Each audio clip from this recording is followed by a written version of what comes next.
evening to continue to see the hand of God at work. Brother Paul's been looking at the hand of God working in the nation of Israel, and we now want to, just as it were, move back a little bit and look at God's hand working among the nations. And what we want to look at is how God is drawing Gog, Russia and Europe into the land of Israel. And we can see the steps that Gog is taking in preparation for his domination of the Middle East. And what a privilege and a blessing it is that with the Bible in hand we can see God's hand working behind the scenes. We know how busy the angels are. We're aware of the angels working in our lives really only through hindsight, and we can look back and think, well, that was the hand of God working in my life. And these same angels, brothers and sisters, are working among the nations, pushing them and pulling them and moving them into their right place, so that at the right time the events, as God has foretold, come to pass. And very often it is difficult to see the hand of God. There are so many events happening, but as we get closer to the time of the end, I'm sure we can all be thrilled to think, well, yes, that's exactly what God said. We can see it coming to pass before our eyes. And although God knows what is going to happen, it doesn't mean that the events are automatically going to drop into place. The angels have to perform God's will in manipulating the nations so that they go God's way. And as it were, the curtain is just drawn back on the work of the angels in an incident given us in Daniel chapter 10, where Daniel was told by Gabriel that the prince of the kingdom of Persia withstood me 21 days, but lo, Michael, one of the chief princes, came to help me, and I remained there with the kings of Persia. And so we get this little glimpse of the angels having to work quite hard in this situation to bring about a change of heart in the king of Persia, so the king of Persia would do that which God wished. And we have to learn to experience God's hand in our lives. We might not necessarily like the results, but we have to learn that God's will has to be done. It's his purpose that is being worked out. And we have to submit to his will and trust that he knows best. And one day, that glorious day of the kingdom will come.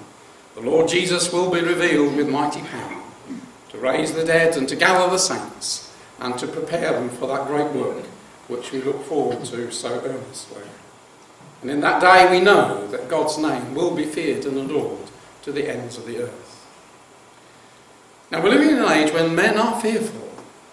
Only 6 weeks ago, the hands on the doomsday clock were advanced to 3 minutes to midnight. Men see that we've moved from a period of peace and stability to a period of war and commotion. They're very fearful of what they see, the hand of Russia and Putin, and this, among many other things, has caused them to move that clock forward. And how thankful we are. We know there is to be a time of trouble. We know there is to be great difficulties. But we know God has a solution which doesn't even enter into men's hearts. They know nothing about what is about to break forth upon this earth. But in the mercy of God, through the pages of his scripture, we can be reassured that God really is in control, and that day of the kingdom will really come. Now, a couple of weeks after the advancement of the hands of the clock, there was another man speaking his vision of what he saw was going to come to pass. And that's George Friedman of Stratfor. Now, those of you who take the snippets will know that many times I quote from Stratfor, and many of the articles are indeed written by George Friedman. He was giving this fascinating talk. Just Google Europe destined for conflict and listen to how he saw events unfolding. Now, this man is a Jew. His parents, grandparents, his family came from Hungary. They suffered dreadfully in World War I. In World War II, the family were incarcerated in camps, but they all came out as family. And, of course, living in Hungary, they found themselves in the Soviet Empire. And when George Friedman was only 6 months old, his parents decided to escape. He was drugged so that he wouldn't cry, and his parents had this raft, and he and his 11-year-old sister, and his mum and dad went across the Danube on this raft, dodging the spotlights and the machine guns which were manned at the towers, and managed successfully to cross the Danube into Czechoslovakia, and from there they went to America. He painted a picture which I found quite fascinating. He saw Europe having gone through a time of peace and prosperity. He sketched the early history of Europe, how it was a place of great conflict. In fact, he said, wherever you look in Europe, there is conflict. We Hungarians hated the Romanians hated us. The Scots want to break away. The Catalan want to divide from Spain. This is Europe all over. There are ethnic divisions. And the things that happened from First World War to the end of the Second World War was something which changed the psyche of Europe. During that time, 100 million perished from 1914 to 1945. He said 100 million Europeans perished in the wars, in the conflicts between, in the mass starvations, and all the purges and the terrorism. And this gave impetus to Europe wanting a time of peace. And he puts the beginning of that time of peace as being in 1992. For some reason we don't want to advance. In 1992, the Maastricht Treaty was signed. And that promised peace and prosperity. And that was 1992 was just the time when the Soviet collapsed. And he said that from 1992 there was this period of great peace. There were the ethnic divisions, but they were put on one side because of the greater good of prosperity. And that period lasted 16 years. And he puts the time of the ending of that time of peace and prosperity, for some reason it's not wanting to advance, to 2008. And in 2008, he says, in 7 weeks, the whole structure of not only Europe but the world changed. And the two events that he said that 7 weeks apart were Russia invading Georgia at the time of the Olympic Games, when everybody's eyes were attached to or looking at Beijing, and then 7 weeks later the Lehman Brothers collapsed. And those two totally different events, one a political one and one an economic one, changed the whole dynamics. And since then, Europe as we know it has unravelled. Europe was built around the needs of Germany. Germany was a country that exported 50% of everything it made, of nations involving Israel and other nations. So let's just put the dragon, the beast and the false prophet up on there. But down in the south here, then Israel and Egypt, which we know are the two countries that are at the centre of Gog's invasion. He first of all takes Egypt and then comes up and takes Israel. But today we're seeing this realignment of the nations, and the moderate nations, and Britain more and more being driven back there through trade. We're seeing great changes, and this is in accordance with the word of God. The angels have worked so hard, and the time has now come for these pieces of the jigsaw to reach their new alignments. And so we see Russia making plans for this day when East and West come together, and Iran is foremost among the companions, so a huge block of nations here prepared to come against the block of nations here who are opposed to such an invasion. In other words, these Arab nations are friendly to Israel in this day. And we see the beginnings of this great change. And so Putin, I think, already has mapped out his progress towards the domination of this region. This is what he wants, to have control of this region. This is where the energy is. And he is a very skilled man. This is a photoshopped picture of a real chess game, but with political leaders imposed upon the chess players.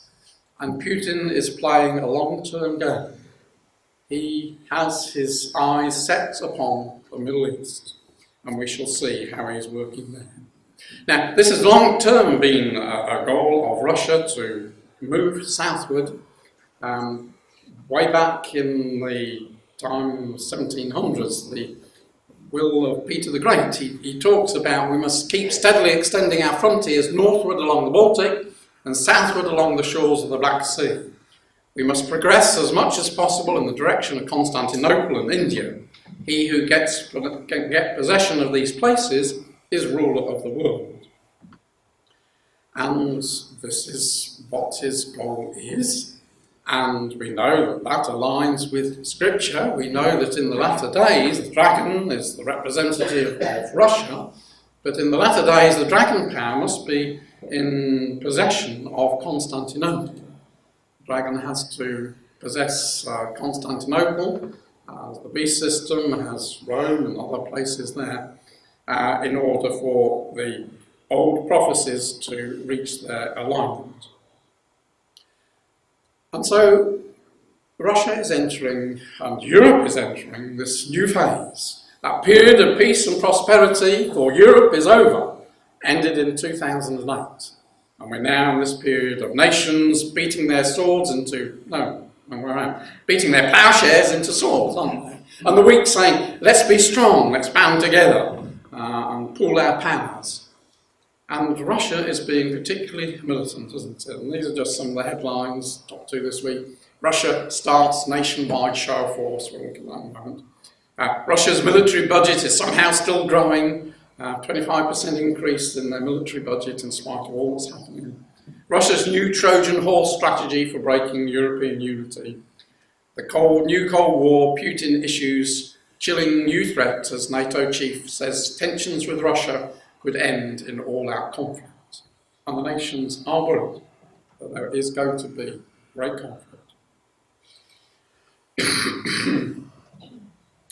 So this article just a couple of days ago, Russia starts nationwide show of force. More than 45,000 Russian troops, as well as warplanes, submarines, started military exercises across much of the country on Monday in one of the Kremlin's biggest shows of force since its ties with the West plunged to Cold War lows. Putin called the Navy's northern fleet to full combat readiness, aimed at dwarfing the exercises by NATO in Norway. So Putin is not afraid to use his strength. He's in the mould of the excuse me. Is in the mould of the Assyrians of old. Shedding blood along the line to reach your objective is no drawback. Now, there was a report in the Sunday Telegraph, 22nd of February, which was by Christopher Booker. Anybody who has the Telegraph knows that he is one who is always looking at the weaknesses of the EU, showing up its inconsistencies. And he, in this article, he had this 3 EU dreams that have turned into nightmares. So just shut your eyes so you don't get shocked by this picture. But his 3 nightmares were Ukraine, Greece, and the Euro. And what he said about Ukraine was very interesting. Over Ukraine, I cannot recall any issue in my lifetime when the leaders of the West have got it so hopelessly wrong. We are treated to babyish comparisons of President Putin to Hitler or Stalin. And we're also told that this crisis has only been brought about by Russia's expansionism. But there was only one real trigger for this crisis: the urge of the EU continually to advance its borders and expand its own empire right into the heartland of Russia's national identity, a Europe stretching from the Atlantic to the Urals. The expansionism that was the trouble was not Putin's desire to welcome the Russians of Crimea back into the country to which they had formerly belonged, or to assist the Russians of eastern Ukraine in their determination not to be dragged by the corrupt government in Kiev they despised into the EU and NATO. It was that of an organisation, the EU, founded on the naive belief that it could somehow abolish nationalism, but which finally ran up against an ineradicable sense of nationalism that could not simply be steamrolled out of existence. We poked the bear and it responded accordingly. So that's an interesting observation. The Western press is very much against Putin, and well, we have sympathies, but Putin also has his feelings about how these countries, which are, say, Russian-speaking and Russian-leaning, the EU was trying to drag them over to the EU. He has resisted. So 2008 was that turning point, Friedman said, 2008. And that's when, say, Russia invaded two areas in Georgia, Ossetia and South Ossetia and Abkhazia in the north. And to all intents and purposes, she has remained in these two areas and has heavily reinforced the troops, Russian troops that are in these two areas. And last year, Ossetia in the north signed a treaty with Russia, and just this Thursday, can't be much more up to date than that, the South Ossetia also signed a long-term treaty with Russia, which then these two areas became, all but in name, part of Russia. So very firmly, over a matter of years, from 2008 to today, firmly establish a Russian forward post over the Caucasus Mountains, which run down the backbone, the back of Georgia. This is where there are two passing places. He has secured them so that Russian troops can come through Georgia or up through the north to the Black Sea. So that was 2008. We then had to wait till 2014 for his move into Crimea and into eastern Ukraine. At the same time, work is not finished. He also put in troops in Moldova. In Moldova, there is a small, thin strip of territory which is independent, Transnistria, and into this, written very pro-Russian. So into this narrow strip, he has rebuilt the military airbase there so that it can take big Russian planes.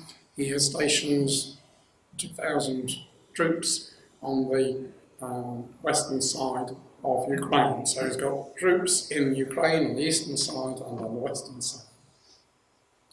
He's also reinforcing the Navy base at Sebastopol. So he's been very active in that region of Ukraine because he sees this is an important stepping stone towards the goal of taking Turkey, which is his ultimate goal. We have seen him working in the Mediterranean, is looking for bases to replace that in Syria, and he has largely done that, but there are now naval patrols, as were in Cold War days, now patrolling the eastern Mediterranean. He's very heavily involved in Syria and also very heavily involved in Iran. Now, advanced of that is his actions to the north of Israel. And just in the past few months, he has been very active in Iranian troops because of all the problems in Iraq and in Syria. Now, Iranian troops have managed to come into the Syrian area there on the Golan Heights. and are establishing forward bases there overlooking northern Israel. And at the same time, the Hezbollah have been strengthened in Lebanon. It is said that they have 100,000 rockets capable of firing into Israel. So we can see the steps that he has been taking.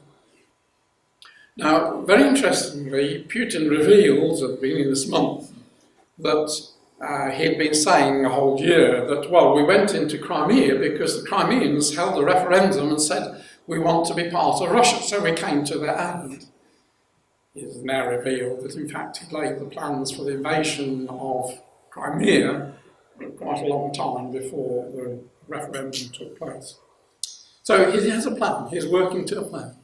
And Crimea forms an important part of that plan because that's going to be his advanced base when he wants to move forward into the next stepping stone of coming forward into Turkey on his way down into the Middle East.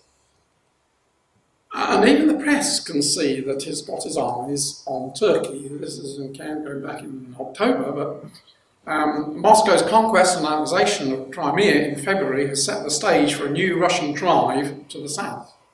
Furthermore, the Russian naval presence in the Black Sea, as well as Moscow's acquisition of new naval bases and infrastructure in this strategic region, all directly threaten Turkey, the other major local naval power of the Black Sea. So even the press can see Russia has got its eyes set upon Turkey. Read Brother Thomas, 160 years ago, that's what he said would happen. We are beginning to see it happen before our eyes. Now the world is just about to celebrate the 100th anniversary of the Gallipoli campaign. 25th of April, that begins Anzac Day. Anzac is the Australian-New Zealand Army Corps. This is where the Allies, Britain, France and Australia and New Zealand, were trying to take possession of the waterway in Turkey which leads to the Bosphorus, which leads to the Black Sea. It's no good Putin building up forces in the Crimea and the Black Sea unless he can get his forces in and out. So long term he has to secure this area. Well, Britain, in support of Russia, who was an ally in the First World War, thought that they would take this region, but it was not to be. The time hadn't come. And 250,000 perished in these 9 months of this Gallipoli campaign. It was a disaster. And when Russia tried to take Constantinople from the north, again, it didn't take place because the time hadn't come. In the Second World War, Turkey took a more independent role, but I just came across, this was from the Tasmanian Examiner in 1947, Russia's eyes on Turkey are saying how Russia is massing her forces to the north. Was she going to invade? Well, again, the time wasn't right. But what we are seeing today is the time is getting very ripe, and we can see those steps. So, before we look at Turkey, let's just go back to Crimea. So, Sevastopol is where the Russians have traditionally held their base. They've had to pay money to the Ukrainians in the past. Now they own the whole island, and in fact they've taken over the vast majority of the Ukrainian fleet, which was also based in the region. Many of the sailors have chosen to switch sides and receive better pay under the Russians than they did under the Ukrainians.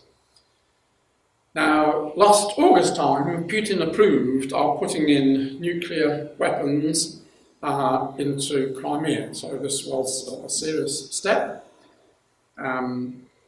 He is busy putting in all the equipment that is needed. Just get the thing to move on. So these Iskander missiles are capable of having nuclear warheads on them. So they're being positioned in Crimea, and of course from there you can reach with the range that these missiles now have. you can reach right into Turkey and vast areas of Europe as well. It's considered one of the most advanced missile systems in the world. He's also putting in these aircraft, which again are capable of carrying nuclear weapons, the Tu-22s. The submarines and frigates are being built to come here. Recently, last November time, they launched some more frigates, which are all going to be based here. So he's putting a lot of money and effort into building this forward base. And so it's clear that tactically, if you're going to have a base there, then the next step is you have to take Turkey in order to have the free passageway in and out. Well, there was this interesting comment back in last September. The stationing of new nuclear forces on the Crimean Peninsula is both a new and menacing threat to the security of Europe. There's also a clear message from Putin that he intends to continue to violate the territorial integrity of his neighbours. So be warned. He's also, Russia of course is such a vast country, it's divided up into military regions, and the southern military region covers all this area to the east of Crimea and Ukraine. And again, a lot of new weaponry is being placed here. And you have to say, well, why? Well, this is, again, advanced space like Crimea is over there. Because this is the stepping stone, not only for Crimea, but Turkey lies to the south there. So, we've looked at various steps there. What Russia now is working on is softening up the south. And in Turkey, in Greece, and in Cyprus. Now, Putin uses carrots and sticks. In Ukraine, it's been sticks. In these countries, it's been carrots. For eastern Ukraine, we know that the warfare still continues. There's a ceasefire at the moment, but nobody really seriously thinks it's going to last for very long. But Putin made sure that the important town of Donetsk there is secure, and what people are worried about is Russia advancing to this port down the south, which will then give them another outlet to get to Crimea. And in Stratford, just a week ago, I think it was, they had three scenarios. Putin's obviously got to build a bridge to get to Crimea. So either it'll be a land bridge like that, there's the area that they already possess, there's Mariupol there. So that's one scenario. Another is a more advanced one, that not only that, but going all the way across to link up with the troops that he's got in Transnistria, and excuse me, cutting off Kiev from their main port. The third option is to go right up to the Dnieper River, which runs up through Kiev, and take the whole of that block there. And in Stratford's estimation, that was their more likely scenario. I reckon it would take them about 2 weeks, involve about 100,000 troops to achieve that. And of course the inhabitants of this region, so that river runs down there, 87% Russian, like 82%. It's only this region here where the Russian speaking is 46%. So it is on fairly strong territory that he will have support for this, because these Russian-speaking people hate what Kiev is doing and the West. They are not attracted by that. Their natural inclination is eastward to Russia. So let's just go and look at these carrots then in Turkey and Greece and Cyprus. Interesting situation in Greece with the expected that Greece will leave the euro. It's not a sustainable membership that she has. She is too weak economically, it doesn't make sense. And though a temporary delay, sticking plaster has been put on, most commentators expect Greece to be forced out of the euro. And what after effects that will have, nobody knows. But what is so interesting is that Russia is waiting in the wings. And when the Greek election was called in January, the Salaxis, one of the first things he did was to go to Moscow and cozy up to Russia. This is something which really worries the the Europeans, the EU, because Greece is an important member of the EU, and yet Greece is using her influence to turn to Russia rather than turn to the EU. They're fed up with the Euro's methods of dealing with the crisis, which has been so devastating to the economy of Greece. And so Greece is naturally drawn towards Russia. And off the southern coast of Greece here, our vast energy reserves have been likened to the North Sea equivalent of what Britain has. And of course, Greece hasn't got the money to exploit them, but Russia is very interested at the right price to help Greece develop these. And we know Greece is in the wrong leg. It shouldn't be in the EU. It's got to be drawn into the Russian leg. And so we see the beginning of this process. The angels are using circumstances, many different circumstances, to cause them to move their goal from the EU to Russia. And the headline back in February was "Greece threatens tilt to Russia and China unless Europe yields." And this is, as I say, is a great deep worry to them. Very often Greece uses its influence within the EU to stick up for Russia instead of sticking up for the EU. And then there were a couple of further headlines just a couple of weeks ago.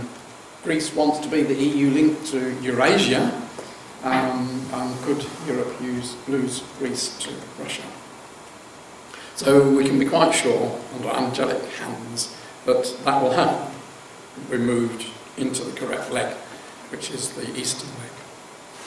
So Cyprus, again, another very interesting situation, because again, energy has been found in vast amounts off the coast of Cyprus, and they haven't got much money, they're in financial difficulty. Russia has already helped them bail out, and in fact they have extended the repayment time on the loans. Now, Britain has a great problem about Cyprus being interested in Russia, because Britain has two areas here which are sovereign bases. They belong to Britain, and she isn't very happy at Cyprus's saying to Russia, if you want a new base for your ships, we'll provide it. So Russia has signed a deal with the Prime Minister back in 25th of February, allowing the Russian ships to use the bases. It's the thin end of the wedge. Once ships begin to use the base, then they can extend that and extend that. So the headline, beginning of March, Cyprus port deal gives Russian Navy alternative to Tartars in Syria. The Russian Navy's new access to ports in Cyprus is both symbolic and practical importance for Moscow. When the EU is imposing harsh sanctions, here is Russia trying to isolate. The Kremlin is clearly relishing every opportunity to draw attention to the cracks in Europe's unity. And the Cypriots acknowledge that they're very dependent upon the Russians. A lot of their business, a lot of money flows in from Russia to them. They're very dependent upon Russia. And Cyprus, like Greece, has a history of protecting Russian interests in the EU Council, and the concern in Brussels and Washington that Moscow is trying to sow division in order to gain a free hand in the Ukraine. So what about last carrot, Turkey? Well, we know that Putin has to take this area because it lies the two narrow parts that the ships have to pass through to get from the Black Sea into the Aegean, into the Mediterranean. And if you've got enemy holding that, then that makes it difficult for you to go through. So it makes great sense for Russia to take control of that region, the Bosphorus and the Dardanelles. Now, we know Turkey is a long-time member of NATO, and she has applied to join the EU and been rebuffed many times. But Putin obviously has to be very careful with a NATO member. He can't just walk in, he has to be much more subtle about it. So he has to use his carrot approach. Well, he did it back in December, while he was in Turkey, he announced to the world that this pipeline, the South Stream, which was to go across the Black Sea and to Bulgaria and up all into Europe and supplying Russian gas to Europe, was now a dead duck. The Europeans had caused such problems and put such obstacles that Putin says, given up on that. So as an alternative, I'm going to supply that gas that I was going to supply to Europe, I'm going to supply it to Turkey.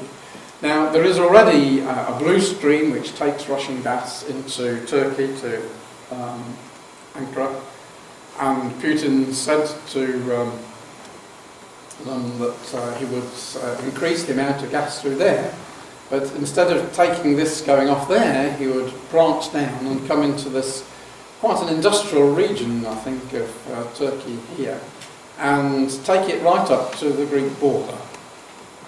It's quite interesting to take it to the Greek border, because he's trying to woo Greece into the orbit of Russia. And so if he can draw Greece and Turkey into his orbit and supply them with gas, that's brilliant. And he says to the EU, well, if you want my gas, then you've got to then buy gas from the Turks, and you can do what you like with it. Because that doesn't sit very well. The EU and Turkey have got a lot of differences at the moment. And so this Trojan horse is becoming a reality. By using energy as a Trojan horse for Russia to gain a foothold in Turkey, that will make it very difficult for Turkey to get out of any agreement. And we can see it's laying the foundations for Russia to come down and take control of Turkey on his way southward. So just to my last slide, or not quite, but nearly, because the time has gone and got the same problem. The changes, and we're just verbally talking about it, the changes in this region here are truly remarkable.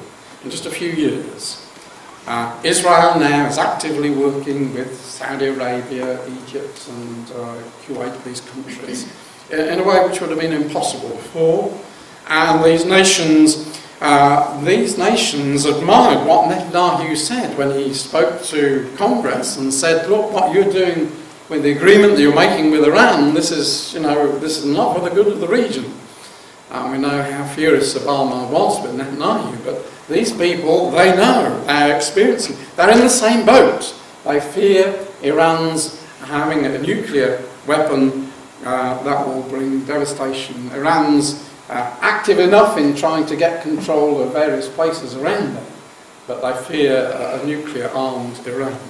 And so these nations are drawn together, they settle their differences. And it's so interesting that because of the conflict between Israel and the United States is being mirrored in the conflict which America is having with Saudi Arabia and these other countries, that, I think America's influence is being pushed away and Britain's is being sucked in. Britain has made this region, Israel is a key market, Saudi Arabia, Kuwait, these countries here are key markets for Britain. And as America is being pushed out, we're going to see, I'm sure, Britain being drawn into there. And so the whole situation can change. So we can get a time of peace and safety for this region. It's past it for Europe. Europe's gone past that. But it's still got to come here when Israel can prosper working with these countries, working together. And these countries prepared to stand up against coming, what are you doing against our friends, Israel? Truly remarkable change. Again, what is so interesting is to see how Saudi Arabia, the foremost country there, is increasingly becoming a trading nation because of the plummet in oil prices, which none of us could have foreseen. But Saudi Arabia gets 97% of its revenue from oil products. So as a result of these low prices, she's having to diversify. And she's diversifying by going into building ports and trading situations. So she's becoming in the spirit of Sheba and Dedan. Most remarkable, because, you know, there was no reason for it. She made enough money from oil. Suddenly the situation, you know, the angels have been working so hard, changed the situation. And now building a great big port here, which will be the biggest in the region for handling cargo. Saudi Arabia in the spirit of Sheba and Dedan, trading country. And of course, that's Britain wants to help. Yeah, absolutely amazing. So we see that the situation as depicted in this cartoon in Ezekiel 38 of these countries in opposition to what is going on, that surely will come to pass. And God's purpose is being worked out. We don't know how long we have got. We know that there are still events to happen, but they can all happen after the return of the Lord Jesus. And life is a gift from God. We have no rights to it. And one day our world will change forever, just as it did for the Jews in AD 70. Jesus had warned them that your world will come to an end. And they mocked those words, but eventually it came to pass and the Jewish world disappeared. And we recognise that what we read from 2 Peter chapter 3 was primarily about what was to happen in AD 70 when the Jewish world would disappear. But we know that these words have an application in our time today. And the words that we read there in the ESV, the heavens and the earth, not the literal heavens and the earth, but political ones, the heavenly bodies will be burned up and dissolved, and the earth and the works that are done in it will be exposed, opened up. Brothers and sisters, we've got to face that one day our worlds are going to be opened up for full exposure to our judge. And our worlds are going to just disappear. Our possessions, our houses, our cars, our families, our brothers and sisters, we're going to stand as individuals. Our possessions will count nothing in that day. The only thing that will count in that day is what God has given us, that human brain, and what we have stored in it. And that's what we'll be taking to the judgment seat. We're going to leave everything else behind. It's irrelevant to God's plan and purpose. What is relevant to God's plan and purpose are individuals, and how individuals are reflecting in their lives glory to God. That's what God is wanting. A world which reflects glory in men and women whom He'll be pleased to immortalise and to bless in that time. And so Peter said to his generation, and his words echo on to ours, since these things are thus to be dissolved, what sort of people ought ye to be in lives of holiness and godliness, waiting for and hastening the coming of the day of God, because of which the heavens will be set on fire and dissolved, and the heavenly bodies will melt as they burn. But according to his promise, we are waiting for a new heavens and a new earth in which righteousness dwells. So brothers and sisters, let us press on. That day must surely be near when our Master will come. The signs are growing in the east that our Master is nearly here. So I put my final one on, as I always do, the snippets. If you want to sign up to the snippets, I'll come up. To keep up to date with all that is happening.